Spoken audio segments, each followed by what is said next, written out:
हरिओम नमस्कार। बाबा सोमेश्वर की पवित्र नगरी हरिओम कुटीर अरे राजधाम की ओर से आप सभी का अभिनंदन है। विश्वामित्र जी एक राजा थे। एक बार वे वशिष्ठ मुनि के आश्रम पर अपनी सेना सहित पहुंचे। वशिष्ठ मुनि के पास एक गाय थी जो मांगने पर सब कुछ दे देती थी। अपनी कामधेनु की शक्ति से महर्षि ने उनका यथोचित सत्कार किया। सेवा सत्कार देख करके, उस गौ का प्रभाव देख करके राजा विश्वामित्र जी ने उसे लेना चाहा। उसे लेने की चेष्टा की। स्वेच्छा से देने से इनकार करने पर वे जबरदस्ती ले जाने लगे।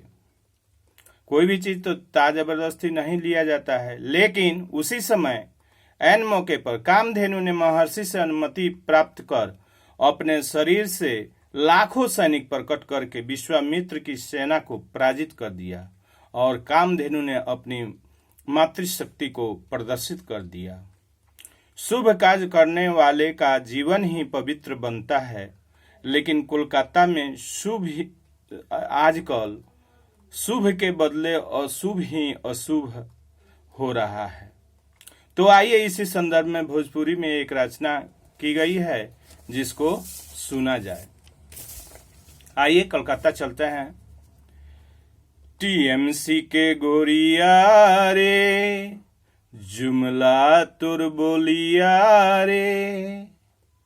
टीएमसी के गोरिया रे, जुमला तुर बोलिया रे। जब आवे चुनौआ जियरा उड़ी उड़ी जाए। ओ टीएमसी के गोरिया रे, जुमला तुर बोलिया रे। जब आवे चुनौआ जियरा उड़ी उड़ी जाए। भरम बचल बा ओकरे कोलकाता के नेहिया के जगतर में। जे जुटल दोसन ही के दिल जोड़ देवेला सब तर में।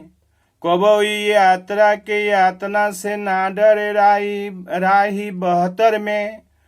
गोड़ में चलते चलते फोड़ा फूटी फूटी जाए। हो गोड़ में चलते चलते फोड़ा फूटी फूटी जाए।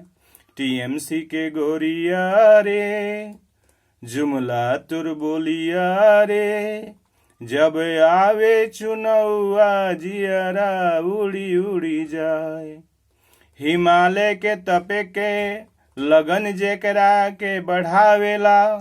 उ चिंता गोड़ पिरैला के पीछे छोड़ देवेला।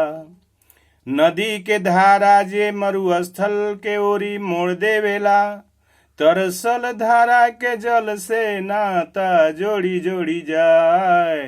टीएमसी के गोरिया रे, जुमला तुर बोलिया रे।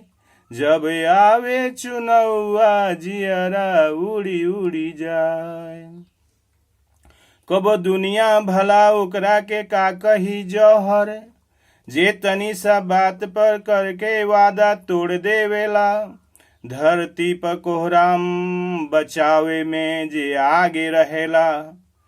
अब जन जन के दिलवा भाजपा से जुड़ी जुड़ी जाए।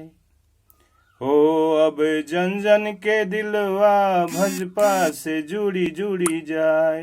टीएमसी के गोरिया रे, जुमला तुर बोलिया रे। जब आवे चुनौआ जियरा उड़ी उड़ी जाए। जब आवे चुनौआ जियरा उड़ी उड़ी जाए। हरिओम। हर हर